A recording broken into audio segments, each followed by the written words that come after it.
जय हिंद साथियों, स्वागत है आपका self study classes with Sumit Jain YouTube channel और दोस्तों ऐप में।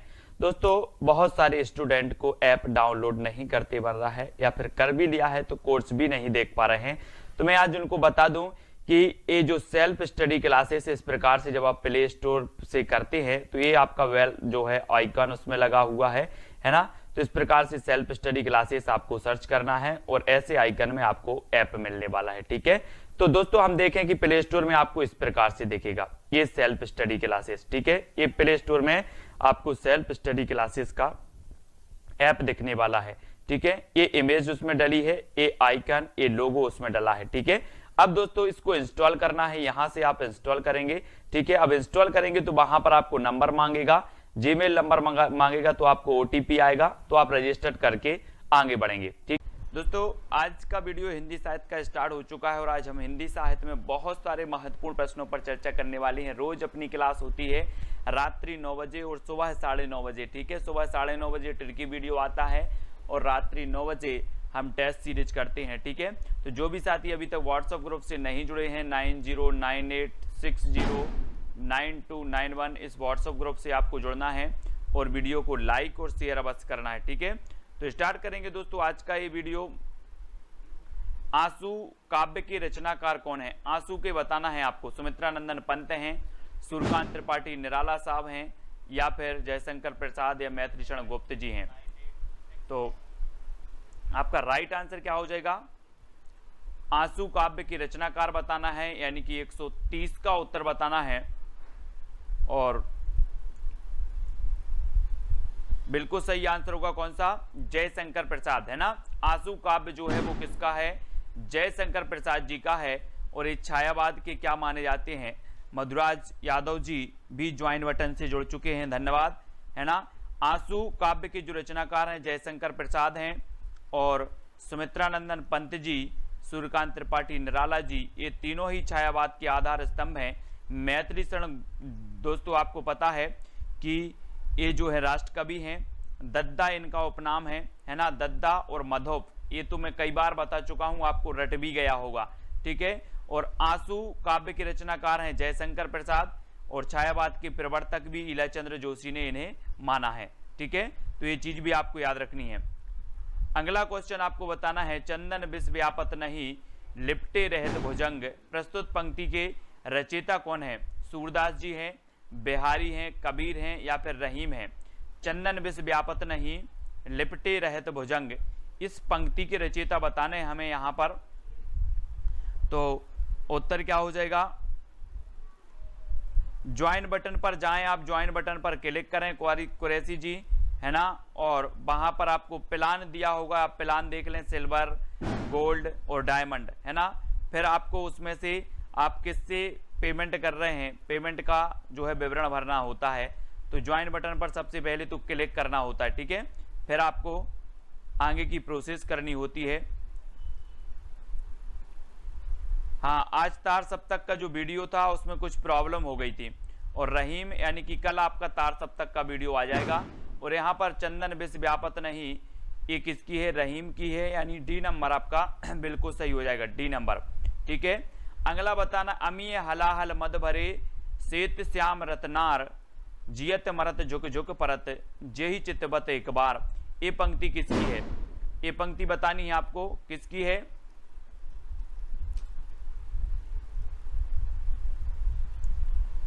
अमीय हलाहल मद भरे, बहुत ही बढ़िया पंक्ति है, कई बार पूछी भी गई है। तो ये पंक्ति किसकी हो जाएगी? आलम साहब की है, बिहारी की है, मतीराम या फिर रसलीन की है? एटीएम कार्ड से हो जाएगा, एटीएम से। और प्रश्न क्रमांक आपको पता है, अमीय हलाहल मद भरे यानी कि रसलीन, रसलीन यानी कि जो बी नंबर है वो आपका बिल्कुल सही हो जाएगा। ठीक है, अब इसको कैसे याद करोगे दोस्तों? याद करने की सिर्फ ट्रिक बता रहा हूं, ठीक है, मैं अर्थ नहीं बता रहा हूं।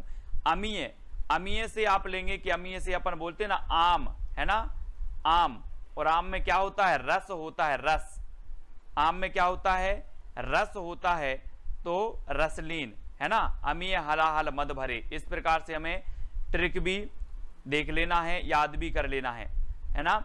अगला है, जब जब होए धर्म की हानि बाड़े असुर अधम अभिमानी प्रस्तुत पंक्ति के रचयिता कौन है? रसखान, बिहारी, तुलसीदास या फिर कबीर। 4 विकल्प हैं, 133 का उत्तर बताना है। देखो ज्वाइन मेंबर का आपको बता रहा हूं कि जितने भी ज्वाइन मेंबर हैं उनके कमेंट मुझे एक साथ मिलते हैं, जितने भी उनके कमेंट होते हैं वो मुझे एक साथ देखने को मिलते हैं।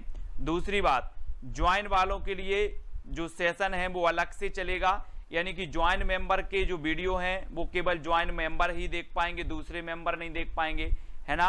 और तो ज्वाइन मेंबर के लिए और भी है, आपको आपका जो कमेंट है वो हाईलाइट होता है, आपको इमोजी दिया जाता है स्पेशल।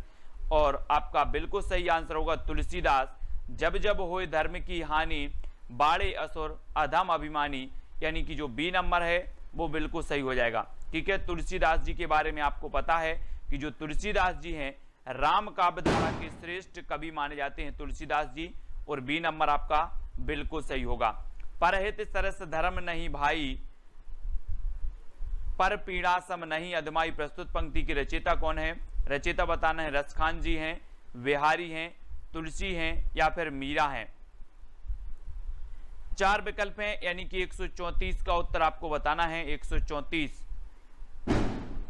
134 में प्रश्न क्रमांक बताना है कि परहित सरस धर्म नहीं भाई, पर पीड़ा सम नहीं अधमाई। इसमें जो ये पंक्ति हो जाएगी ये भी किसकी है? तुलसीदास जी की ही है, यानी बी नंबर आपका बिल्कुल सही होगा। ठीक है, तुलसीदास जी की। हिंदी साहित्य के आरंभिक काल को आचार्य रामचंद्र शुक्ल ने क्या कहा है? आदिकाल कह दिया, वीरगाथा, चारण काल, सिद्ध सामंत काल, क्या कह दिया है?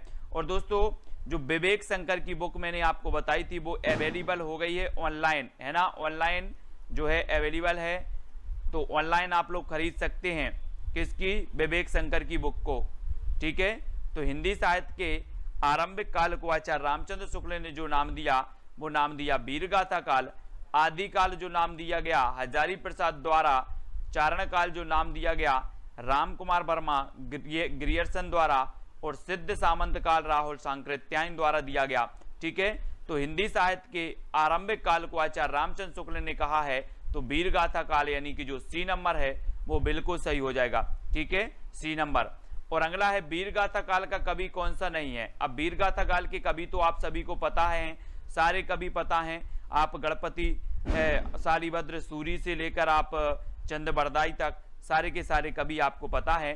और आपका बिल्कुल सही आंसर क्या हो जाएगा? वीरगाथा काल के जो कवि नहीं है, जैसे आपने पढ़ा था कि जो नामदेव है, नामदेव ये भक्ति काल के माने जाते हैं, मधुकर हैं, जगनेक हैं, यानी कि आपका उत्तर बी नंबर बिल्कुल सही हो जाएगा।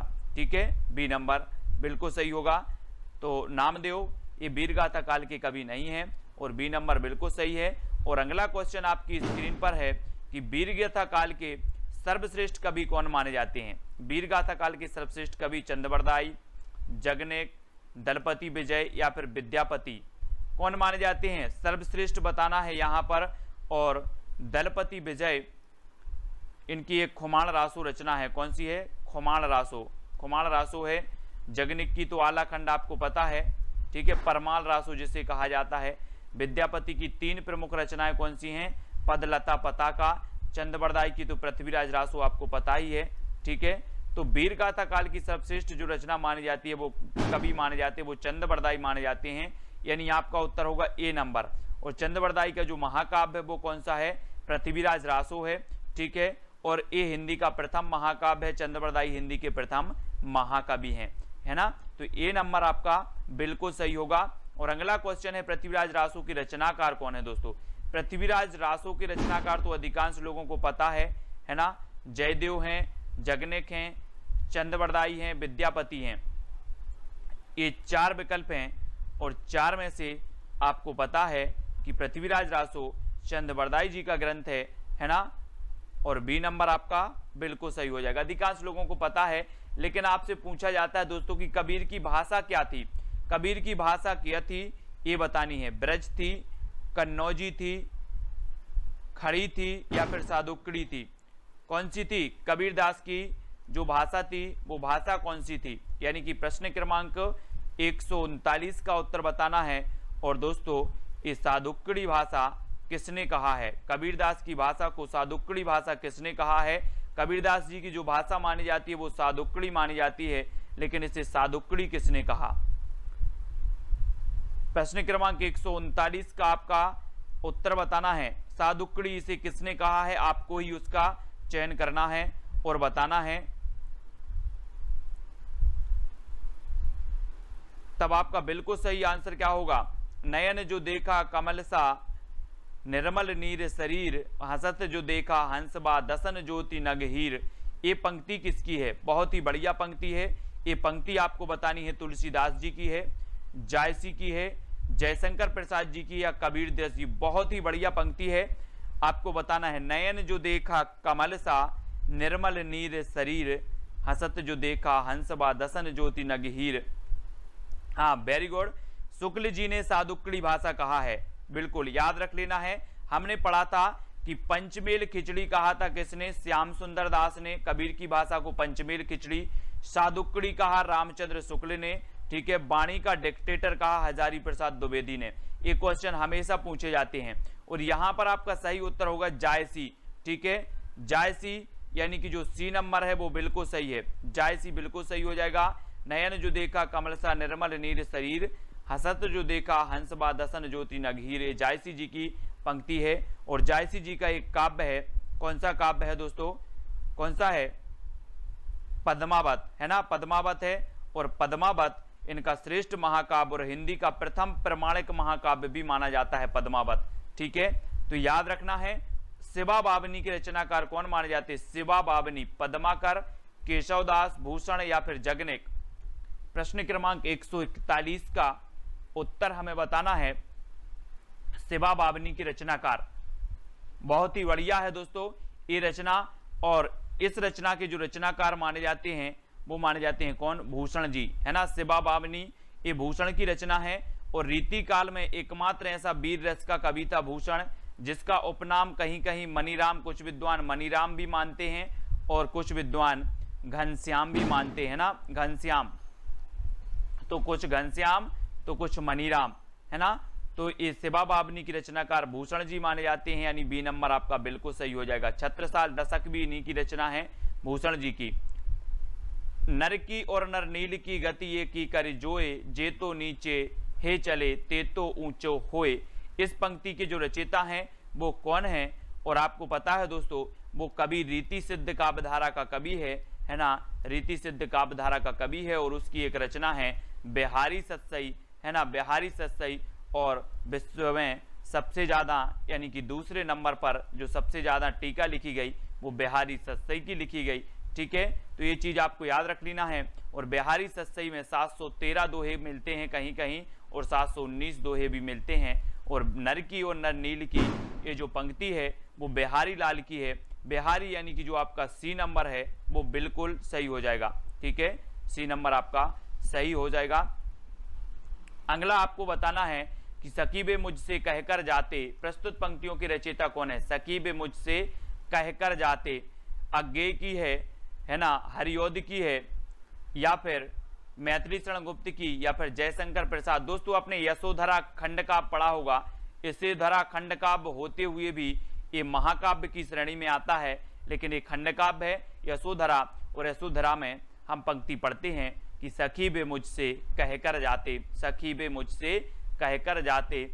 और आपकी जो विकल्प नंबर होगा क्या होगा? बी नंबर, यानी मैथिली शरण गुप्त। याद रख लेना, मैथिली शरण गुप्त जी की ये पंक्ति है। और गुप्त जी का उपनाम मैं आपको हमेशा रटवा रहा हूं, मधोप और दद्दा, दद्दा भी इन्हें कहा जाता था। जयशंकर प्रसाद को क्या कहा जाता था? कलाधर, है ना। और ये दोस्तों अयोध्या से उपाध्याय हरियोध, हरियोध इनका अयोध्या से उपाध्याय का उपनाम है। अज्ञेय, सचिदानंद, हीरानंद बादशाह इनका उपनाम है, ठीक है। तो ये उपनाम का वीडियो मैंने आपको दिया है, ट्रिकी वीडियो दिया है, तो वो ट्रिकी वीडियो भी आपको देख लेना है। उपनाम वाला, कवियों के उपनाम हमेशा पूछे जाते हैं। हिंदी कविता को छंदों की परिधि से मुक्त कराने वाले थे तो कौन थे? हिंदी कविता को छंदों की परिधि से मुक्त कराने वाले बताना है। और दोस्तों आपको पता होगा कि जो छंद मुक्त रचना थी निराला जी की, वो कौन सी थी? छंद मुक्त रचना वो कौन सी थी? छंद मुक्त रचना थी तो वो थी दोस्तों आपकी जूही की कली, है ना, जूही की कली, जूही की कली याद रख लेना है। ये छंद मुक्त रचना थी किसकी, निराला की। तो कविता को छंदों की पर्दी से मुक्त कराने वाले हैं तो वो कौन है, निराला जी। और निराला जी के बारे में रक्षाबंधन की मैंने आपको कहानी ही बनाई थी। इन्होंने कहा था कि हम जैसे फक्कड़ को कौन भाई बनाएगा, सूर्यकांत त्रिपाठी निराला। सरोज स्मृति, इन्होंने लंबा शोक गीत लिखा है, सरोज स्मृति, ये भी आपको याद रखनी है, सूर्यकांत त्रिपाठी निराला। और दोस्तों इन्हें क्रांतिकारी कवि भी कहा जाता है निराला जी को, तो इनके बारे में याद रख लेना है निराला जी के बारे में। और तितली किसकी रचना है, तितली बतानी है, तितली किसकी रचना है, जयशंकर प्रसाद की, श्याम सुंदर दास, आचार्य रामचंद्र शुक्ल, आचार्य महावीर प्रसाद द्विवेदी। तो प्रश्न क्रमांक 145 तितली, बहुत ही बढ़िया है ये रचना। तो आपका राइट आंसर क्या हो जाएगा दोस्तों, तितली के बारे में आपको बताना है। और तितली एक किसकी रचना है। और जो भी साथी अभी तक व्हाट्सएप ग्रुप से नहीं जुड़ पाए हैं वो 9098609291 ये व्हाट्सएप ग्रुप का नंबर है, तो व्हाट्सएप ग्रुप से आपको जरूर जुड़ना है, ठीक है। 9098609291 व्हाट्सएप ग्रुप से जुड़ना है। और तितली ये जयशंकर प्रसाद जी की है, जयशंकर प्रसाद, यानी कि आपका जो ए नंबर है वो बिल्कुल सही होगा, प्रसाद जी का, है ना। इनके नाटक हम पढ़ लेते हैं, सज्जन है, राजश्री है ना, कल्याणी है, और बहुत सारे नाटक हैं इनके, नाटक तो हमें याद रख लेना है। हाँ, कंकाल, तितली और इरावती, कंकाल, तितली और इरावती ये इनके उपन्यास हैं, बहुत बढ़िया। किसके उपन्यास हैं, ये उपन्यास हैं प्रसाद जी के, कंकाल, तितली और इरावती, इनको याद रखेंगे। और अतीत के चलचित्र के रचयिता कौन है, अतीत के चलचित्र, हाँ बताना है, अतीत के चलचित्र रचनाकार कौन है। और दोस्तों आपको बताना है कि कंकाल, तितली और इरावती में जो अधूरा उपन्यास है वो कौन सा है, जयशंकर प्रसाद जी का। इन तीनों में से बताना अधूरा उपन्यास कौन सा है। और अतीत के चलचित्र ये जो रचना है ये किसकी है, मैंने आपको पढ़ाया था, याद करवाया था, क्या करवाया था कि अतीत के गर्त से आपको कौन निकालेंगी, कौन निकालेंगी, महादेवी जी, महादेवी जी निकालेंगी। तो महादेवी वर्मा, अतीत के चलचित्र यानी कि महादेवी वर्मा। और सी नंबर आपका यहाँ पर बिल्कुल सही हो जाएगा, ठीक है। हाँ, इरावती अधूरा है, अंकुर जी, वेरी गुड। इरावती क्या है, अधूरा उपन्यास है जयशंकर प्रसाद जी का, इरावती। तो इरावती को याद रखना है। और अगला क्वेश्चन है आपका, पल्लव की रचयिता कौन है, पल्लव, पल्लव बताना है दोस्तों। छायावाद का मैनिफेस्टो इसे कहा जाता है, छायावाद का घोषणा पत्र इसे कहा जाता है। पल्लव को एक कई बार रचना पूछी गई है। और सुमित्रा नंदन ये पंत की है, निराला की है, जयशंकर प्रसाद की है, या फिर महादेवी वर्मा की है। तो आपका राइट आंसर क्या हो जाएगा, कमलेश पाल जी, पल्लव की रचयिता। और सभी लोग ज्वाइन मेंबर जरूर बनेंगे, ज्वाइन बटन को जरूर दोस्तों आपको क्या करना है, खरीदना है ना। और ज्वाइन मेंबर आप बन सकते हैं चैनल के, ठीक है। तो ज्वाइन मेंबर बने। और सुमित्रा नंदन पंत की ये रचना है पल्लव, ठीक है। इनकी युगवाणी है, ग्राम्या है, ग्रंथि है, ठीक है। पंत की प्रकृति के चितेरे कवि इन्हें कहा जाता है, यानी कि आपका उत्तर होगा विकल्प नंबर ए नंबर आपका बिल्कुल सही हो जाएगा। और जो भी साथी व्हाट्सएप ग्रुप से नहीं जुड़े हैं वो प्लीज व्हाट्सएप और टेलीग्राम ग्रुप से जुड़ जाएं, जहां पर आपको जॉय सर निरंतर टेस्ट करवाते हैं, है ना, टेलीग्राम ग्रुप में। तो आपको व्हाट्सएप ग्रुप से जुड़ना है। व्हाट्सएप ग्रुप में मैंने आपको नंबर दे ही दिया है, 9098609291। इस नंबर पर आप करेंगे तो आपको लिंक मिल जाएगी तुरंत ही व्हाट्सएप और टेलीग्राम की। तो चिंतामणि के जो रचयिता माने जाते हैं वो कौन माने जाते हैं, चिंतामणि ये रामचंद्र शुक्ल जी का है, यानी कि जो सी नंबर है वो बिल्कुल सही है। और एक क्वेश्चन पूछा जाता है दोस्तों कि मनोविकार पर आधारित जो निबंध लिखे हैं, मनोविकार पर आधारित वो किसने लिखे हैं, तो वो शुक्ल जी ने लिखे हैं, है ना। जैसे करुणा की बात करें, करुणा भी इनका है, शुक्ल जी का, मनोविकार पर आधारित है। और यहाँ पर सी नंबर चिंतामणि आपका बिल्कुल सही हो जाएगा, ठीक है, सी नंबर। और अगला है जन्मेजय का नाग यज्ञ किसकी कृति है। ये जन्मेजय का नाग यज्ञ नाटक है दोस्तों। और ये नाटक किसका है ये बताना है, सेठ गोविंद दास का है, जयशंकर प्रसाद जी का है, या फिर लक्ष्मी नारायण लाल का, या फिर गोविंद बल्लभ पंत का है। कौन सा, जन्मेजय का नाग यज्ञ। ये कृति बतानी है, बहुत ही बढ़िया कृति है और पूछी जाती है, कई बार पूछी गई है दोस्तों। और आपको पता है कि यहाँ पर एक शब्द आया है नांग। कौन सा शब्द आया है? नांग। और नांग आपको पता है किसके गले में पड़ा रहता है? शंकर जी के। तो कौन होंगे? जयशंकर प्रसाद। बोले नांग आया है और नांग शंकर जी के गले में है, तो जयशंकर प्रसाद, यानी कि बी नंबर आपका बिल्कुल सही हो जाएगा। ठीक है, बी नंबर। अगला है, हम दीवानों की क्या हस्ती है, आज यहाँ कल वहां चले, है ना, मस्ती का आलम साथ चला, हम धूल उड़ाते जहां चले। प्रस्तुत पंक्ति के रचयिता कौन है?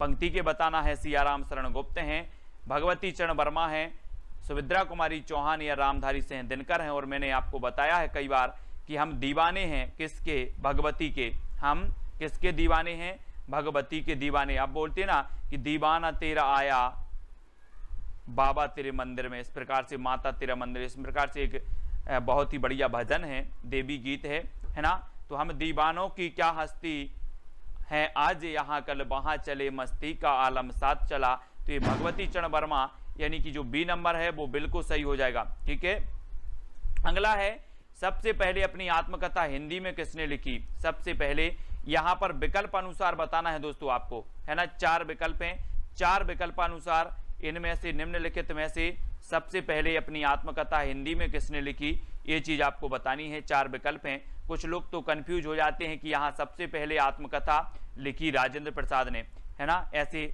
बता देते हैं। लेकिन आपको पता है कि हिंदी की प्रथम आत्मकथा कौन सी मानी जाती है? अर्ध कथानक, है ना, अर्ध कथानक मानी जाती है। कौन की मानी जाती है अर्ध कथानक? बनारसी दास जैन जी की मानी जाती है। ठीक है, अर्ध कथानक। और दोस्तों ये आत्मकथा हिंदी में किसने लिखी? तो सत्य की खोज लिखी है किसने? राजेंद्र प्रसाद ने। सत्य की खोज, तो सत्य की खोज डी नंबर आपका बिल्कुल सही होगा। अर्ध कथानक हिंदी की प्रथम आत्मकथा बनारसी दास जैन की मानी जाती है। और अबला जीवन हाय तुम्हारी यही कहानी, आंचल में है दूध और आंखों में पानी, ये पंक्ति किसकी है? बहुत ही बढ़िया है। कहां से ली गई है, कौन से खंड काव्य से ली गई है, कौन सी रचना से ली गई है, ये चीज हमें बतानी है। और जिन भी साथियों ने पुराने ओल्ड पे वीडियो नहीं देखे हैं वो जरूर देखें। ट्रिकी वीडियो की आपकी 25 यानी कि 25 वीडियो ट्रिकी वीडियो के पहुंच चुके हैं आपके, जिसमें हमने साहित्य अकादमी से पुरस्कृत रचनाएं पढ़ी, कवियों के उपनाम पढ़े, व्यास सम्मान पढ़ा, ज्ञानपीठ पुरस्कार की रचनाएं पढ़ी। ठीक है, बहुत सारी रचनाओं को पढ़ा। और वो ट्रिकी वीडियो आपके अमेजिंग वीडियो हैं, बहुत ही बढ़िया वीडियो हैं। और अबला जीवन हाय तुम्हारी यही कहानी, आंचल में है दूध और आंखों में पानी, ये तो कई बार पंक्ति पूछी गई यशोधरा की। यशोधरा यानी कि जो सी नंबर आपका बिल्कुल सही हो जाएगा, है ना, ये यशोधरा की है। यशोधरा से ये पंक्ति ली गई है। और हिमालय के आंगन में उसे प्रथम किरणों का दे उपहार, उषा ने हंस अभिवादन किया और पहनाया हीरे का हार। तो ये पंक्ति किसकी रचयिता कौन है? पंक्ति के रचयिता, बहुत ही बढ़िया पंक्ति है। ये पंक्ति भी कई बार पूछी गई है दोस्तों कि हिमालय के आंगन में जो है उसे प्रथम किरणों का दे उपहार, उषा ने अभिवादन किया।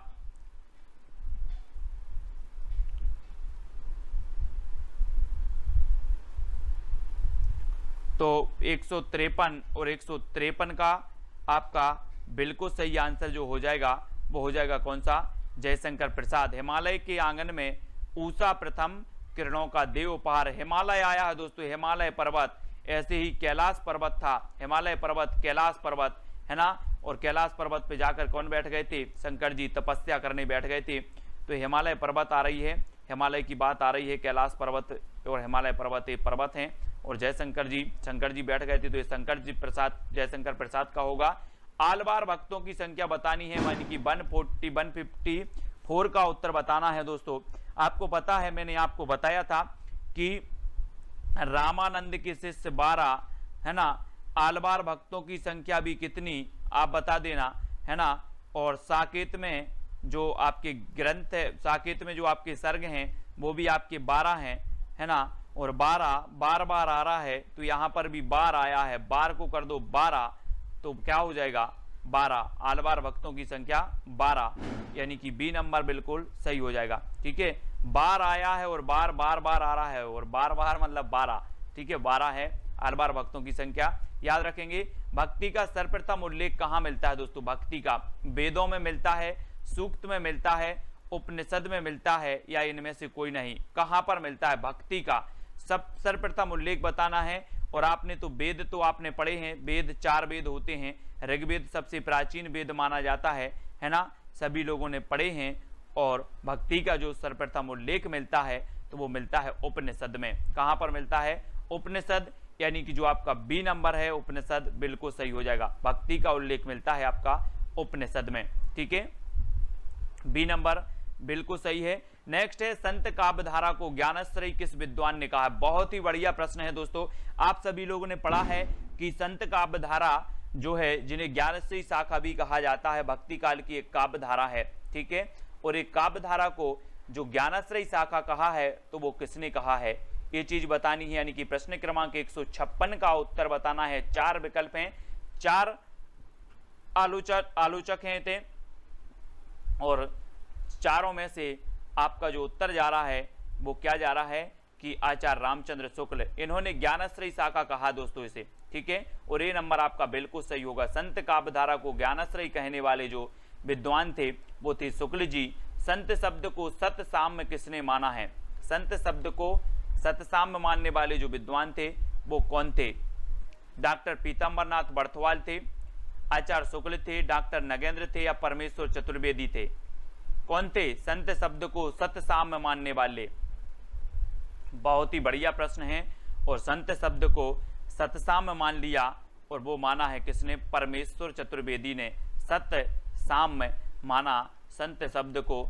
और दोस्तों हम क्या मान लेते हैं? संतों को परमेश्वर की उपमा दे देते हैं, और परमेश्वर चतुर्वेदी आपका डी नंबर बिल्कुल सही हो जाएगा, ठीक है, डी नंबर सही होगा। पीताम्बर, डॉक्टर पीताम्बरनाथ बर्थवाल के अनुसार गोरखनाथ के ग्रंथों की संख्या कितनी है? यानी कि 58। डॉक्टर पीताम्बरनाथ बर्थवाल के अनुसार गोरखनाथ के ग्रंथों की संख्या बतानी है।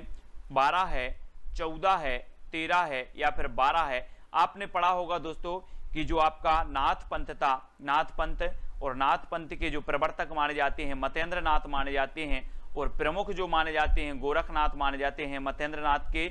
मच्छेंद्र नाथ, मतेंद्र नाथ, ये उन्हीं के उपनाम हैं। और मच्छेंद्र नाथ के जो शिष्य थे वो गोरखनाथ थे, ठीक है। और गोरखनाथ के जो ग्रंथों की संख्या मानी वो कितनी मानी है? 14 मानी है। किसने? पीताम्बर नाथ बर्थवाल साहब ने 14 मानी है। यानी कि आपका उत्तर क्या हो जाएगा? विकल्प नंबर सी या फिर सा नंबर बिल्कुल सही हो जाएगा, ठीक है। अगला क्वेश्चन है हठ योग दर्शन की व्याख्या इनमें से किसने की है? हठ योग दर्शन की गोरखनाथ ने की है, सरहपा ने की है, लुईपा ने की है, इनमें से कुछ किसी ने भी नहीं की। हठ योग दर्शन की व्याख्या करने वाले जो विद्वान हैं वो कौन है? 4 में से चयन करना है। सभी लोग लाइक जरूर करेंगे। कल सुबह आपका तार सप्तक का वीडियो आएगा, है ना। तार सप्तक का जो कवि हैं उनका टिरकी वीडियो आएगा सुबह 9:30 बजे, और रोज रात्रि 9 बजे अपनी ये क्लास होती है, अध्ययन करते हैं बहुत सारी चीजों का। और एक हमने वीडियो आपको दिया है सहस्रा जी काय वाला दिया है, मिलती जुलती रचनाएं वाले। जैसे हम बहुत सारी रचनाएं ऐसी होती हैं जो मिलती जुलती एक ही नाम वाली होती हैं, विभिन्न विद्वानों की होती हैं, विभिन्न कवियों की होती हैं मिलती जुलती रचनाएं, और हम कंफ्यूज हो जाते हैं। कभी कभी जब मैं किसी रचना का कभी बताता हूं तो आप बोलते हो सर ये रचना तो उसकी है। तो मिलती जुलती रचना वाला जो वीडियो है वो सभी को देखना है। और इसके हठ योग दर्शन की जो व्याख्या की है वो किसने की है? गोरखनाथ ने की है। यानी कि जो ए नंबर है वो बिल्कुल सही हो जाएगा, ठीक है। आचार्य हजारी प्रसाद द्विवेदी ने नाथ संप्रदाय की सबसे बड़ी कमजोरी क्या मानी है? हठ योग मानी है ना। पत्नी के प्रति अनादर माना है, गृहस्थ धर्म के प्रति अनादर माना है, या क्या माना है? प्रश्न क्रमांक 160 का आंसर आपको बताना है। आचार्य हजारी प्रसाद द्विवेदी ने नाथ संप्रदाय की सबसे बड़ी कमजोरी जो मानी है वो मानी है गृहस्थ धर्म के प्रति अनादर। गृहस्थ धर्म के प्रति अनादर यानी सी नंबर बिल्कुल सही हो जाएगा। मधुराज जी, एस जी, सहस्रा जी ये ज्वाइंट मेंबर हैं हमारे, है ना। और गृहस्थ धर्म के प्रति अनादर आपका बिल्कुल सही है। जायसी की रचना पद्मावत को मसनबी शैली में किसने माना है? दोस्तों बहुत ही बढ़िया है। पद्मावत ये मलिक मोहम्मद जायसी जी का महाकाव्य है ना, अवधी भाषा का है। और मसनबी शैली में जो मानने वाले विद्वान हैं वो कौन है? नगेंद्र ने माना है, शुक्ल ने माना है, विजय देव नारायण शाही ने माना है, या फिर हजारी प्रसाद द्विवेदी ने माना है? तो किसने माना है? जायसी की रचना पद्मावत को मसनवी शैली में जो मानने वाले विद्वान हैं वो कौन है? मसनवी शैली में, और मसनवी शैली में माना है किसने? शुक्ल जी ने। आचार्य रामचंद्र शुक्ल ने पद्मावत की जो शैली माना है वो मसनवी शैली, और ये अवधी भाषा का महाकाव्य है। ठीक है, याद रख लेना, हिंदी का प्रथम प्रमाणिक महाकाव्य भी यही माना जाता है, पद्मावत। ठीक है, तो ये चीज भी याद रखनी है। कबीर की रचनाओं के संकलनकर्ता कौन है? कबीर की रचनाओं के संकलनकर्ता धर्मदास हैं, नाभादास हैं, श्याम सुंदर दास हैं, या इनमें से कोई नहीं है? बहुत ही बढ़िया प्रश्न है दोस्तों। और यहाँ पर आप हम पढ़ते हैं कि जो नाभादास जी हैं, नाभादास जी, इनकी एक रचना है भक्तमाल, जो आपकी हमेशा पूछी जाती है, कई बार पूछी जाती है। ठीक है, भक्तमाल नाभादास की रचना है। और कबीर की रचनाओं के जो संकलनकर्ता माने जाते हैं वो कौन माने जाते हैं? धर्मदास। धर्मदास यानी कि आपका जो आ नंबर है वो बिल्कुल सही हो जाएगा। धर्मदास कबीर की रचनाओं के संकलनकर्ता माने जाते हैं। ए नंबर बिल्कुल सही है। किस प्रकार की भक्ति का संबंध विशिष्टाद्वैत से है? विशिष्टाद्वैत से बताना है। विशिष्टाद्वैत बाद के जो प्रवर्तक माने जाते हैं वो कौन माने जाते हैं दोस्तों? विशिष्ट हैं कौन? रामानुजाचार्य। रामानुजाचार्य माने जाते हैं, है ना, विशिष्टाद्वैत के और श्री संप्रदाय के। और मैंने संप्रदाय भी आपको याद करवाए हैं, दर्शन भी याद करवाए हैं, सिद्धांत भी याद करवाए हैं, तो वीडियो जरूर देख लेना। और किस प्रकार की भक्ति का संबंध विशिष्टाद्वैत से है? तो विशिष्टाद्वैत से जो संबंध है दोस्तों वो दास भाव। दास भाव यानी कि आपका बी नंबर है वो बिल्कुल सही हो जाएगा। और हम पढ़ लेते हैं कि दास भाव, है ना, दास भाव की जो भक्ति है, दास भाव की भक्ति, वो दास भाव की जो भक्ति है वो तुलसीदास जी की है ना, तुलसीदास जी की है। और सखा भाव की जो भक्ति है, सखा भाव की, ये सूरदास जी की है। और माधुर भाव की जो भक्ति है वो मीराबाई की है। ये भक्तियां भी कई बार पूछी गई हैं, मीराबाई की माधुर, है ना, तुलसीदास की दास भाव और सूरदास की सखा भाव की, है ना। याद रखना, रीति मुक्त कवि कौन नहीं है? रीति मुक्त कवि बताना। रीति मुक्त, रीति सिद्ध और रीतिबद्ध, बिहारी, ठाकुर, बोधा या फिर घनानंद, इनमें से चार में से बताना है कि रीति मुक्त कवि कौन नहीं है। प्रश्न क्रमांक 164 है और 164 का आपका बिल्कुल सही है कि जो ठाकुर हैं, बोधा हैं, घनानंद हैं, ये तो सभी रीति मुक्त हैं, लेकिन बिहारी रीति सिद्ध काव्यधारा के कवि हैं। और यानी कि एक नंबर आपका बिल्कुल सही हो जाएगा, ए नंबर आपका बिल्कुल सही हो जाएगा। ठीक है, बिहारी जी। और रीति काल को कलाकाल किसने कहा है? बहुत ही बढ़िया प्रश्न है। कलाकाल जो कहने वाले हैं वो कौन है? है ना, श्रृंगार काल तो मैंने आपको बताया था कि विश्व में लोग श्रृंगार करते हैं, विश्व के लोग श्रृंगार करते हैं, तो विश्वनाथ त्रिपाठी ने श्रृंगार काल कहा, है ना। और दोस्तों जो कलाकाल कहा वो किसने कहा है? तो याद रख लेना है किसने कहा है, जल्दी बताओ। कलाकाल कहा है भागीरथ मिश्र ने। भागीरथ मिश्र यानी कि जो आपका विकल्प नंबर बी है वो बिल्कुल सही होगा। ठीक है। और अलंकृत काल किसने कहा है? अलंकृत काल मिश्र बंधुओं ने। अलंकृत काल मिश्र बंधुओं ने। श्रृंगार काल विश्वनाथ ने, है ना। और कला काल कहा भागीरथ मिश्र ने, यानी कि जो बी नंबर है वो बिल्कुल सही हो जाएगा। ठीक है, मिश्र साहब ने, है ना, इसे कला काल कहा। बी नंबर बिल्कुल सही है, राइट आंसर है। और अगला क्वेश्चन है अखरावट किसकी रचना है? अखरावट, है ना, अखरावट बताना है। अखरावट, पद्मावत, ये रचनाएं हैं, तो वो रचनाएं किसकी हैं, है ना।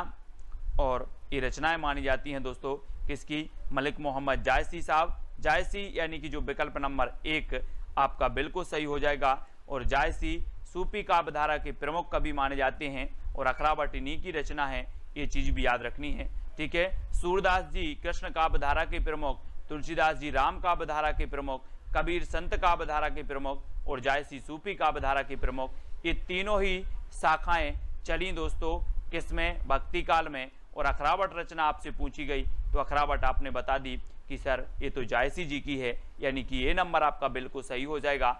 अपनी रचना में समुद्र का वर्णन करने वाले एकमात्र कवि कौन है? बहुत ही बढ़िया प्रश्न है। अपनी रचनाओं में समुद्र का वर्णन करने वाले एकमात्र कवि कौन है? कबीरदास जी, तुलसीदास जी, जायसी या फिर सूरदास जी। मोस्ट इंपॉर्टेंट आईएमपी क्वेश्चन है प्रदीप जी, है ना, कंचन जी। प्रश्न क्रमांक 167 का जो उत्तर आपका सही होगा वो होगा जायसी। अपनी रचना में समुद्र का वर्णन करने वाले जो कवि माने जाते हैं वो माने जाते हैं जायसी। और बी नंबर आपका बिल्कुल सही हो जाएगा। वही भावना के क्षेत्र में रहस्यवाद है, ये कथन किसका है, ये चीज हमें बतानी है। 4 विकल्प हमारे सामने मौजूद हैं, ठीक है। तो सभी लोग वीडियो को लाइक कर देंगे, शेयर कर देंगे। और जो दर्शन के क्षेत्र में अद्वैत है, वही भावना के क्षेत्र में रहस्यवाद है, ये कथन किसका है, आचार्य शुक्ल जी का है, डॉक्टर नगेंद्र का है, आचार्य हजारी प्रसाद द्विवेदी का है, या फिर रामकुमार वर्मा का है। तो आपका राइट आंसर आपको बताना है 4 विकल्पों के माध्यम से। उत्तर क्या हो जाएगा, अपने ग्रुप में मैसेज चल रहा था, है ना, किसी ने विवेक शंकर की बुक के बहुत 4, 5, 6 प्रश्न डाले थे और बहुत ही बढ़िया बुक है, मैंने भी वो प्रश्न देखे थे, है ना। और YouTube में भी इस बुक का मैंने रिव्यू लिया और बुक का देखा, तो बहुत ही बढ़िया बुक है, इसमें सन भी दिए हैं, तो क्रमबद्ध अध्ययन भी आपका होगा, ठीक है। तो स्टार्ट करेंगे और आपका इसका सही उत्तर होगा डॉक्टर नगेंद्र। डॉक्टर नगेंद्र यानी कि जो आपका बी नंबर है वो बिल्कुल सही हो जाएगा, ठीक है। जो दर्शन के क्षेत्र में अद्वैत है, वही भावना के क्षेत्र में रहस्यवाद है, ये नगेंद्र जी की बहुत ही बढ़िया ये परिभाषा दी है, यानी बी नंबर आपका बिल्कुल सही हो जाएगा। दीपश्री जी, सहासरा जी, यश जी, ये हमारे ज्वाइंट मेंबर जुड़ चुके हैं, इनके लिए बहुत बहुत धन्यवाद। और जो भी साथी ज्वाइंट मेंबर बनना चाहते हैं चैनल के, वो ज्वाइंट मेंबर अवश्य बने, ठीक है। और जानकी मंगल की जो भाषा है वो क्या है, मैंने आपको बताई थी दोस्तों कि जहां पर मंगल आए और जहां पर राम आए, वो अवधी भाषा की रचनाएं हो जाती हैं तुलसीदास जी की। तुलसीदास जी की 12 प्रमाणिक रचनाएं मानी गई दोस्तों, है ना। और 12 में आपको जो मैंने आपको बताई थी, ट्रिक बताई थी कि कौन सी ब्रज भाषा में है, कौन सी अवधी भाषा में है, और यहां पर जानकी मंगल की पूछी गई, तो ये जानकी मंगल आया यानी कि आपकी कौन सी भाषा हो जाएगी, अवधी, यानी कि बी नंबर आपका बिल्कुल सही हो जाएगा, ठीक है। अलंकार पंचाशिका किसकी रचना है, बहुत ही बढ़िया प्रश्न है, मतीराम का, है ना, या फिर बोधा घनानंद आलम, ये किसकी रचना है दोस्तों। अलंकार पंचाशिका आपको बताना है, मधुराज जी ने गोल्ड प्लान खरीदा है, किसने, मधुराज जी ने।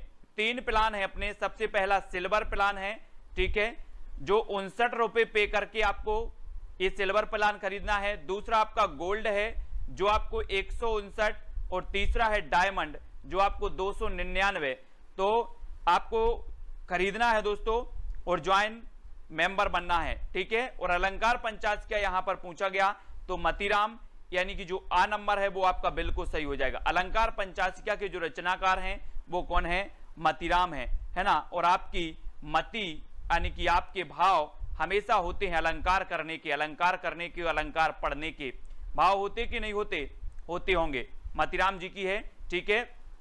रीतिकाल का कोई भी कभी भक्ति भावना से हीन नहीं है, हो भी नहीं सकता था, क्योंकि भक्ति उसके लिए मनोवैज्ञानिक आवश्यकता थी। उपरोक्त कथन किसका है, बहुत ही बढ़िया कथन है दोस्तों। रीति काल में रीतिबद्ध, रीति सिद्ध और रीति मुक्त काव्य धारा हमने पढ़ ली है, और रीति काल का कोई भी कभी भक्ति भावना से हीन नहीं है, हो भी नहीं सकता था, क्योंकि भक्ति उसके लिए मनोवैज्ञानिक आवश्यकता थी। उपरोक्त कथन किसका है, तो ये बुक जो है दोस्तों मैंने आपको जो बताई है, ये बुक सभी लोग खरीद लें, फिर मैं इसी बुक से आपको पढ़ाऊंगा, तो आपको बहुत ही मजा आएगा और आपका जो अध्ययन है वो बहुत ही अच्छा चलेगा, है ना। तो सभी लोगों को बुक खरीदना है, और रीतिकाल का कोई भी कभी भक्ति भावना से हीन नहीं है, हो भी नहीं सकता, ये जो कथन है ये डॉक्टर नगेंद्र साहब का है, यानी कि जो विकल्प नंबर आपका आ है वो बिल्कुल सही हो जाएगा, आ नंबर, ठीक है। आ नंबर आपका सही होगा दोस्तों। मैं कब से ढूंढ रहा था इस बुक को, रे आउट ऑफ स्टॉक चल रही थी, कौन सी, विवेक शंकर जी की, लेकिन अब जाके कहीं ये स्टॉक में है ना। रामचंद्रिका को छंदों का अजायब घर किसने कहा है, बहुत ही बढ़िया प्रश्न है। आपको पता होगा दोस्तों कि रामचंद्रिका ये केशवदास की भक्तिकालीन रचना मानी जाती है, और ये भक्तिकालीन जो रचना है दोस्तों इसे छंदों का अजायब घर कहा जाता है। और आपको पता होगा कि आदिकाल में एक रचना है पृथ्वीराज रासो है, और ये पृथ्वीराज रासो जो है दोस्तों इसे भी छंदों का अजायब घर कहा जाता है ना। हिंदी साहित्य डॉक्टर विवेक शंकर जी, और इसकी लिंक दी है आपकी डिस्क्रिप्शन में, मैंने लिंक दे दी है साइट की जहां से आप खरीद सकते हैं। साथ ही व्हाट्सअप नंबर भी, उस लिंक का जो संबंधित व्हाट्सअप नंबर है वो भी आपको दिया है। कहीं आपको दिक्कत होती है तो व्हाट्सअप नंबर में आप उनसे कंफर्म कर सकते हैं, और ये जो डिलीवरी है आपकी होम डिलीवरी हो जाएगी, ठीक है। तो रामचंद्रिका को छंदों का अजायब घर जो कहा है वो आचार्य शुक्ल ने कहा है, यानी कि जो आपका ए नंबर है वो सही हो जाएगा। ठीक है, रामचंद्रिका किसकी रचना है, तो ये केशव दास की है, केशव दास। तो ये चीज भी आपको केशव दास को याद रखना। इनकी रचना है दोस्तों रसिक प्रिया है, विज्ञान गीता है ना, विज्ञान गीता, रसिक प्रिया, छंदमाला, रामचंद्रिका, ये सारी रचनाएं किसकी हैं, केशव दास जी की हैं। ठीक है, निस दिन बरसत नैन हमारे, सदा रहत पावस ऋतु हम पे, जब ते श्याम सिधारे, पंक्ति किस कवि की है। 4 विकल्प हैं, 173 का आंसर आपको बताना है। तुलसी की है, सूर्य की है, बिहारी की है या फिर कबीर की है। निस दिन बरसत नैन हमारे, सदा रहत पावस ऋतु, तो उत्तर क्या हो जाएगा। हाँ, निकिता जी ने सेंड किया था, है ना, बहुत बढ़िया। और निस दिन बरसत नैन हमारे, सदा रहत पावस ऋतु हम पे, जब ते श्याम सिधारे, ये जो पंक्ति है प्रश्न क्रमांक 173, और 173 का उत्तर आपका सूरदास जी की है, और बी नंबर आपका बिल्कुल सही हो जाएगा, बी नंबर। ठीक है, सूरदास जी की बी नंबर आपका बिल्कुल सही है। नेक्स्ट है, रीतिकाल को जॉर्ज ग्रियर्सन ने कहा है, तो क्या कहा है दोस्तों। अब बाद में आप लोग नहीं बोलना सर बुक बताओ, मैंने आपको बुक बता दी है, पीजीटी के लिए भी और नेट के लिए भी, है ना, और आरपीएससी के लिए भी। ये बुक आपके लिए बहुत ही बढ़िया है, ऑथेंटिक है, प्रमाणिक बुक है। ठीक है, बुक का नाम है हिंदी साहित्य डॉक्टर विवेक शंकर। ठीक है, इसकी लिंक भी मैंने आपको साइट की नीचे दी है, और साथ ही व्हाट्सएप नंबर भी दे दिया है नीचे, तो आप खरीद सकते हैं। और रीतिकाल को जॉर्ज ग्रियर्सन ने कहा है, तो क्या कहा है, रीति काव्य। क्या कहा है, रीति काव्य, यानी कि जो आपका आ नंबर है वो बिल्कुल सही हो जाएगा। हमने पढ़ा है दोस्तों, क्या पढ़ा है कि रीतिकाल को श्रृंगार काल कहा किसने, विश्वनाथ ने। अलंकृत काल कहा मिश्र बंधुओं ने। वहीं रीति काव्य जो कहा वो किसने कहा, जॉर्ज ग्रियर्सन साहब ने कहा। यानी कि आपका जो उत्तर है वो आ नंबर बिल्कुल सही होगा। और जॉर्ज ग्रियर्सन के बारे में इनका एक ग्रंथ था, the modern vernacular literature of Hindustan, है ना, ये इनका एशियाटिक सोसाइटी ऑफ बंगाल के तत्वाधान में प्रकाशित हुआ था, the modern vernacular literature of Hindustan, है ना। तो एस जी, दीप प्रकाश जी, ये सारे जो हमारे मेंबर हैं, ज्वाइंट मेंबर हैं, वो अलग ही दिखते हैं, उनका तिरंगा जो है वो अलग ही लहराता है। रीति मुक्त कवियों की विशेषता नहीं है, तो वो कौन सी नहीं है, वियोग श्रृंगार का प्रयोग, दरबारी रुचियों की जगह लोक रुचि, अभिव्यक्ति की जगह अनुभूति, अलंकार प्रियता। रीति मुक्त कवियों की जो विशेषता नहीं है वो कौन सी नहीं है। प्रश्न क्रमांक 175 का उत्तर हमें बताना है, कौन सी नहीं है। हाँ, कलाकाल रमाशंकर शुक्ल रसाल ने कहा, कलाकाल, वेरी गुड। तो रीति मुक्त, रीतिबद्ध और रीति सिद्ध, ये काव्य धाराएं, 3 काव्य धाराएं थी दोस्तों रीति काल की, और इनकी जो विशेषता नहीं है वो कौन सी नहीं, रीति मुक्त की अलंकार प्रियता, यानी कि जो डी नंबर है वो सही हो जाएगा यहां पर, है ना, डी नंबर। अलंकार प्रियता इनकी जो है विशेषता नहीं है, और डी नंबर इनका बिल्कुल सही होगा। ठीक है, डी नंबर जिन्होंने भी बताया उनका आंसर बिल्कुल सही है। रीति संप्रदाय के जो प्रवर्तक थे वो कौन थे, आचार्य वामन थे, आनंद वर्धन थे, औचित्य थे या फिर भामह थे। रीति संप्रदाय के मैंने आपको कई बार याद करवाए हैं, सारे संप्रदाय याद करवा दिए हैं, बार बार मैंने आपको याद करवाए हैं कि ध्वनि संप्रदाय ये आनंद वर्धन का है, अलंकार संप्रदाय ये भामह जी का है, औचित्य संप्रदाय ये क्षेमेंद्र जी का है। तो रीति संप्रदाय किसका होगा, रीति संप्रदाय होगा वामन जी का, यानी कि आपका सही आंसर हो जाएगा विकल्प नंबर ए नंबर। ठीक है, ए नंबर आपका बिल्कुल सही है। बिहारी के काव्य को हाथी दांत के टुकड़ों पर महीन पच्चीकारी का नाम दिया, बहुत ही बढ़िया है दोस्तों, ये किसने दिया, बहुत ही बढ़िया प्रश्न है कि बिहारी के काव्य को हाथी दांत के टुकड़े पर महीन पच्चीकारी का नाम किसने दिया है, या महीन पच्चीकारी का नाम देने वाले जो विद्वान हैं वो कौन, आचार्य रामचंद्र शुक्ल जी हैं, हजारी प्रसाद द्विवेदी हैं, या फिर रामकुमार वर्मा, या फिर नगेंद्र हैं। तो कौन है ये हमें बताना है। 4 विकल्प हैं, 4 में से आपको सही बताना है। और प्रश्न क्रमांक 177 का आंसर आपका जो बिल्कुल सही होगा वो आचार्य शुक्ल ने, यानी कि आपका जो ए नंबर है वो बिल्कुल सही हो जाएगा। ठीक है, बिहारी के काव्य को हाथी दांत के टुकड़े पर महीन पच्चीकारी का नाम दिया, तो वो शुक्ल जी ने दिया है। और इस शुक्ल के कथन बड़े संभाल कर रखना है, क्योंकि ये हमेशा परीक्षाओं में पूछ लिए जाते हैं, है ना। अगला है, रीति काव्य धारा के प्रेम और श्रृंगार को गृहस्थिक कहा है, तो किसने कहा है दोस्तों। रीति काव्य धारा के प्रेम और श्रृंगार को गृहस्थिक किसने कह दिया, डॉक्टर नगेंद्र साहब ने कह दिया, बिलास शर्मा ने, नामवर सेन ने, या फिर महावीर प्रसाद द्विवेदी ने? किसने कह दिया? गृहस्थिक। और अब जब रीति काल में बहुत सारे लोगों ने प्रेम और श्रृंगार की बात की, वहीं एक कवि था भूषण, जिसने वीर रस की जो है काव्य रचना की है, और भूषण का नाम घनश्याम और मनीराम था, जो हम आपको हमेशा बताते हैं, यानी कि आप तक रट गया होगा। और जो डॉक्टर नगेंद्र हैं, रीति काव्यधारा के प्रेम और श्रृंगार को गृहस्थिक कहा है, तो डॉक्टर नगेंद्र ने कहा है, यानी कि जो आपका आ नंबर है वो बिल्कुल सही हो जाएगा, ए नंबर आपका बिल्कुल सही होगा। किस कवि को भक्तिकाल और रीतिकाल दोनों में स्थान प्राप्त है? केशवदास को, मतीराम को, घनानंद को, या चिंतामणि को? किसको है दोस्तों भक्तिकाल और रीतिकाल दोनों में स्थान प्राप्त? प्रश्न क्रमांक 179 का उत्तर आपको बताना है, और 179 का आपका बिल्कुल सही आंसर होगा कि केशवदास। केशवदास यानी कि जो आपका ए नंबर है वो बिल्कुल सही हो जाएगा। किस कवि को भक्तिकाल और रीतिकाल दोनों में स्थान प्राप्त है? तो वो है केशवदास को, क्योंकि इनकी जो केशवदास जी की रामचंद्रिका रचना है, रामचंद्रिका है ना, ये जो रचना है दोस्तों रामचंद्रिका, ये बहुत ही बढ़िया है और ये भक्तिकालीन मानी जाती है। छंदों का अजायब घर भी इसे कहा जाता है। ठीक है, तो केशवदास आपका ये नंबर बिल्कुल सही हो जाएगा, किसी का भी गलत नहीं होना चाहिए। बिल्कुल सरल प्रश्न है, लेकिन छंदमाला रचना हमेशा पूछी जाती है। ये किसकी है?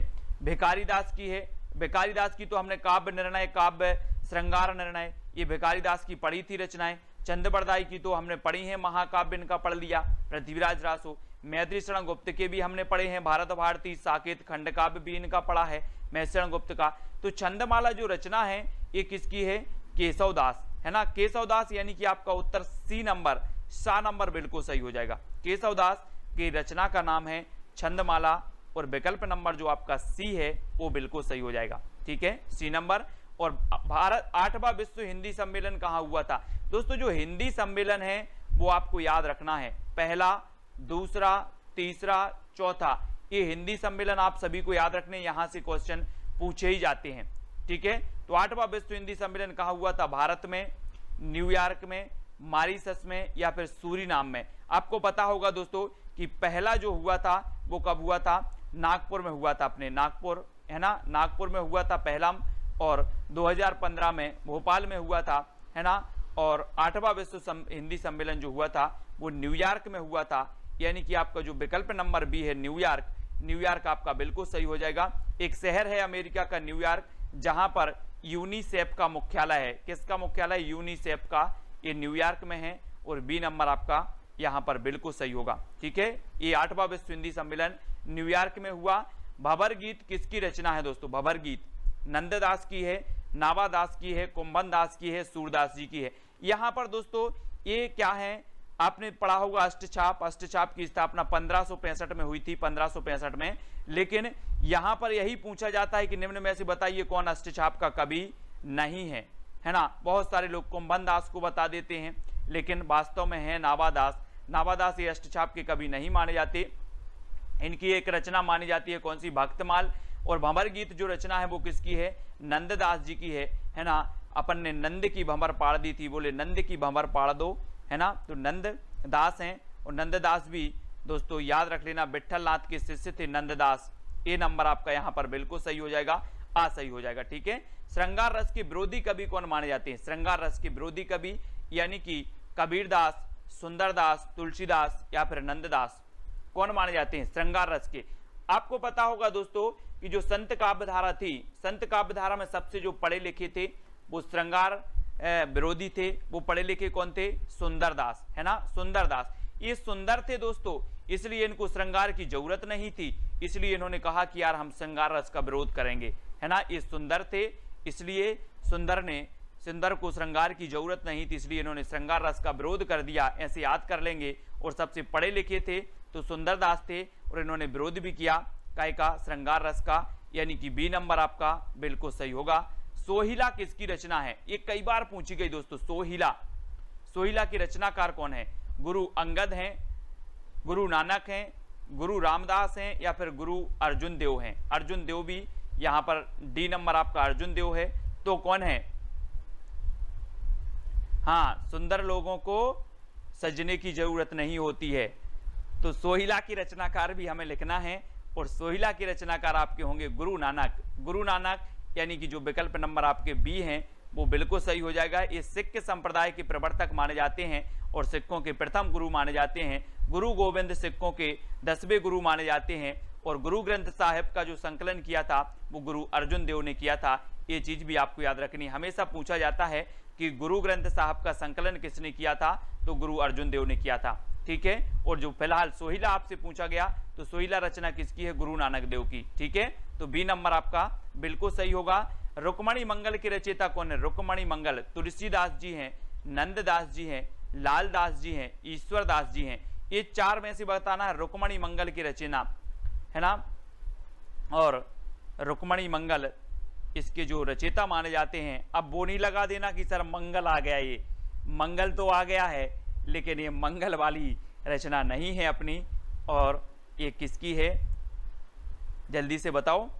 ये दोस्तों नंददास की रचना है। किसकी? नंददास। रुक्मणी मंगल की रचयिता है नंददास, जानकी मंगल की रचयिता है तुलसीदास। इसलिए कंफ्यूज नहीं होना, है ना। बहुत सारे लोग ए लगा देंगे, अभी देखो ये नहीं लगाना है। ये रुक्मणी मंगल नंददास जी की रचना है, जानकी मंगल तुलसीदास की रचना है ना। कंफ्यूज नहीं होना रुक्मणी मंगल और जानकी मंगल में, है ना। तो याद रख लेना, रुक्मणी जी आपको पता है श्री कृष्ण से संबंधित हैं और जानकी जी राम से संबंधित हैं। तो जानकी राम से संबंधित यानी कि राम काव्यधारा के तुलसीदास, और रुक्मणी कृष्ण से संबंधित तो कृष्ण काव्यधारा के नंददास। इसलिए रुक्मणी मंगल नंददास की और जानकी मंगल तुलसीदास की। इस प्रकार से याद कर लेंगे। अगला देख लो, द्वैता द्वैतवाद के प्रवर्तक कौन है? मध्वाचार्य हैं, रामानुजाचार्य हैं, रामानंद हैं या फिर निम्बार्क हैं। द्वैता द्वैतवाद हमने आपको याद करवाया था दोस्तों। कैसे करवाया था? ट्रिक किसी को अगर याद है तो वो बता देंगे। कैसे? नींबू दे दे, नींबू दे दे के हम परेशान हो गए। हमने आपको याद करवाई थी दे दे, तो यहां पर आ गया क्या? दे दे, और दे दे के हम क्या परेशान हो गए? नींबू दे दे के परेशान हो गए, है ना। तो कौन होंगे? नींबू से आपका बनेगा निम्बार्काचार्य। ये द्वैता द्वैतवाद के कौन होंगे? प्रवर्तक होंगे। यानी आपका उत्तर क्या हो जाएगा? विकल्प नंबर डी। ठीक है, डी नंबर आपका बिल्कुल सही है। अब गलत नहीं करना कोई भी, बहुत सारे लोग बी बता रहे हैं, बी नहीं बताना है ना। द्वैता द्वैतवाद के कौन है? निम्बार्काचार्य, क्योंकि नींबू दे दे के हम क्या हो गए? परेशान हो गए, नींबू। ठीक है, तो डी नंबर बिल्कुल सही होगा। अबदू गगन मंडल घर कीजिए, ये पंक्ति किसकी है? कबीर की, जायसी, सूरदास या फिर तुलसीदास की। अबदू गगन मंडल घर कीजिए, बहुत ही बढ़िया रचना है। और ये रचना किसकी मानी जाती है? दीप प्रकाश जी। किसकी मानी जाती है? अबदू गगन मंडल रस घर कीजिए। और ये मानी जाती है कबीरदास जी की। किसकी? कबीरदास, यानी कि आपका जो ए नंबर है कबीरदास जी की, ये बिल्कुल सही होगा। अबदू गगन मंडल घर कीजिए। ठीक है, हाँ, नींबू का अचार दे दो, अंकुर जी पनवर, नींबू का अचार दे दो। अगला, हृदय की मुक्तावस्था को रस दशा किसने माना है ना। बहुत सारे लोग हैं जो ट्रिक बनाना भी सीख गए हैं, ट्रिक से पढ़ना भी सीख गए हैं और याद करना भी सीख गए हैं। पहले क्या होता था कि बहुत सारी रचनाएं थी। बहुत सारे स्टूडेंट दोस्तों ये बोलते हैं कि सर आपने हिंदी साहित्य में इंटरेस्ट ला दिया। मेरा बिल्कुल मन नहीं करता था, रचनाएं याद नहीं होती थी, इंटरेस्ट नहीं, मतलब मन नहीं लगता था हिंदी साहित्य में। लेकिन जब आपकी ट्रिक पढ़ी और आपका वीडियो देखा तो हिंदी साहित्य में इंटरेस्ट आ गया। हिंदी साहित्य अब अच्छा लगने लगा। पहले ऐसा लगता था कि कौन पढ़े हिंदी साहित्य में, बहुत रचनाएं हैं, बहुत कवि हैं, बहुत कुछ है, बहुत भारी सिलेबस है इसका। लेकिन अब क्या है कि अच्छा लगने लगा और याद होने लगा और लगता है कि पढ़ते ही रहें, ऐसा। ठीक है, तो हृदय की मुक्तावस्था को रस दशा किसने माना? आचार्य शुक्ल ने, डॉक्टर नगेंद्र ने, डॉक्टर हजारी प्रसाद द्विवेदी या फिर राम कुमार वर्मा ने। तो हृदय की मुक्तावस्था को रस दशा, रस हम पढ़ते हैं दोस्तों कि जो 8 रस हैं, 8 रस माने भरत मुनि ने, 9वां रस जोड़ दिया शांत रस, फिर भक्ति रस, और फिर दोस्तों आपका वात्सल रस, वात्सल का चितेरा कवि सूरदास जी, है ना। तो यश जी, मधुराज जी, प्रदीप जी, है ना।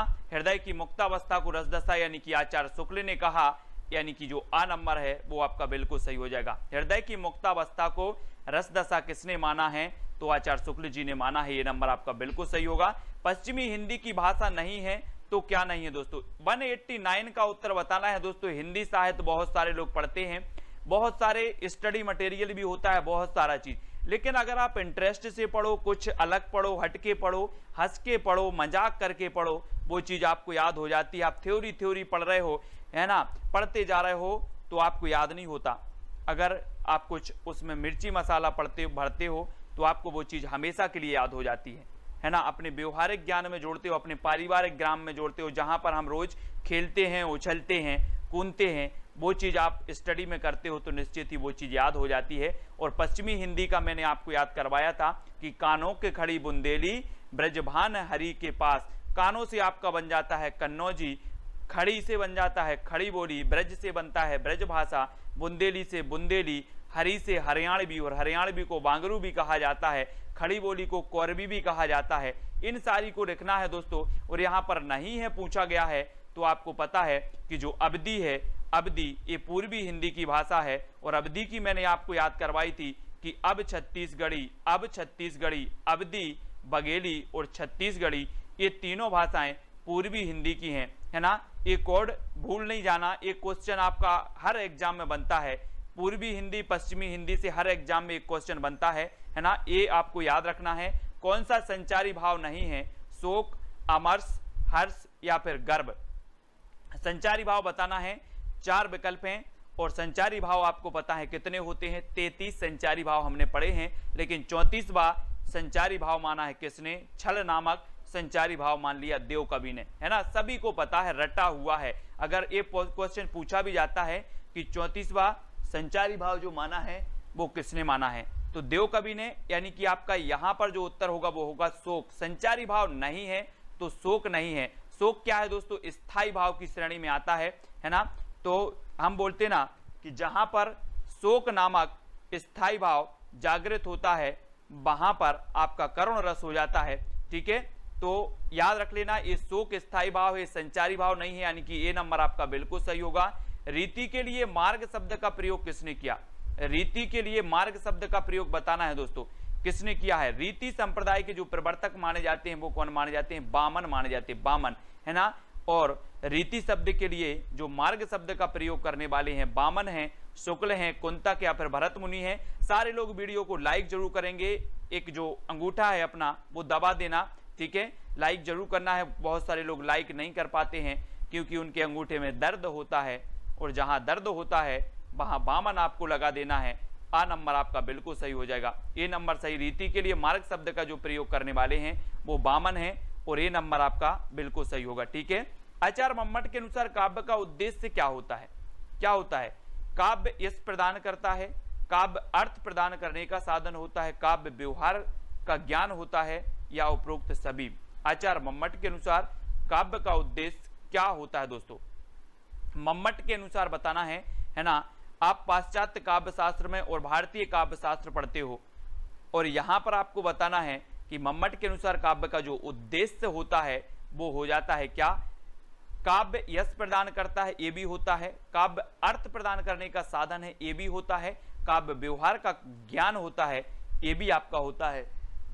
तब आपका जो उत्तर होगा वो उपरोक्त सभी, यानी कि जो डी नंबर है वो बिल्कुल सही हो जाता है। ठीक है, अगला आपको बताना है नाट्य शास्त्रकारों द्वारा अमान्य रस कौन सा है? अमान्य रस शांत है, विवश है, करुण है या फिर अद्भुत है? नाट्य शास्त्र द्वारा कारों द्वारा अमान्य रस कौन सा है? यानी कि 193 का उत्तर बताना है, और आपका जो उत्तर हो जाएगा वो हो जाएगा शांत रस। शांत यानी कि जो आपका ए नंबर है वो बिल्कुल सही है, शांत। नाट्य शास्त्रकारों द्वारा अमान्य जो रस है वो शांत रस माना जाता है। ठीक है, ए नंबर आपका बिल्कुल सही हो जाएगा। ज्वाइन कर लें। फर्स्ट आपका प्लान है सिल्वर प्लान। सिल्वर प्लान आपको 59 रुपये पे करने होंगे। फिर गोल्ड प्लान है जिसमें आपको 159 रुपये पे करने होंगे। फिर आपका डायमंड प्लान है दोस्तों जिसमें 299 रुपये आपको पे करने होंगे, और आप बन जाएंगे दोस्तों हमारे ज्वाइन मेंबर। ठीक है, तो जो भी साथी ज्वाइन मेंबर बनना चाहते हैं वो ज्वाइन मेंबर बन सकते हैं, और वीडियो को लाइक करके शेयर अवश्य करें। इसी प्रकार से सुबह 9:30 बजे आपका ट्रिकी वीडियो आता है, और रात्रि 9 बजे आपकी हिंदी की टेस्ट सीरीज होती है। ठीक है, तो बहुत बढ़िया, वीडियो को लाइक और शेयर अवश्य करें। आज की वीडियो के लिए बस। जय हिंद साथियों, स्वागत है आपका self study classes with Sumit Jain YouTube channel और दोस्तों ऐप में। दोस्तों बहुत सारे स्टूडेंट को ऐप डाउनलोड नहीं करते बन रहा है या फिर कर भी लिया है तो कोर्स भी नहीं देख पा रहे हैं। तो मैं आज उनको बता दूं कि ये जो सेल्फ स्टडी क्लासेस इस प्रकार से जब आप प्ले स्टोर से करते हैं तो ये आपका वेल जो है आइकन उसमें लगा हुआ है ना। तो इस प्रकार से सेल्फ स्टडी क्लासेस आपको सर्च करना है और ऐसे आइकन में आपको ऐप मिलने वाला है। ठीक है, तो दोस्तों हम देखें कि प्ले स्टोर में आपको इस प्रकार से दिखेगा ये सेल्फ स्टडी क्लासेस। ठीक है, ये प्ले स्टोर में आपको सेल्फ स्टडी क्लासेस का ऐप दिखने वाला है। ठीक है, ये इमेज उसमें डली है, ये आइकन, ये लोगो उसमें डला है। ठीक है, अब दोस्तों इसको इंस्टॉल करना है, यहां से आप इंस्टॉल करेंगे। ठीक है, अब इंस्टॉल करेंगे तो वहां पर आपको नंबर मांगेगा, जीमेल नंबर मांगेगा, तो आपको ओटीपी आएगा, तो आप रजिस्टर करके आगे बढ़ेंगे। ठीक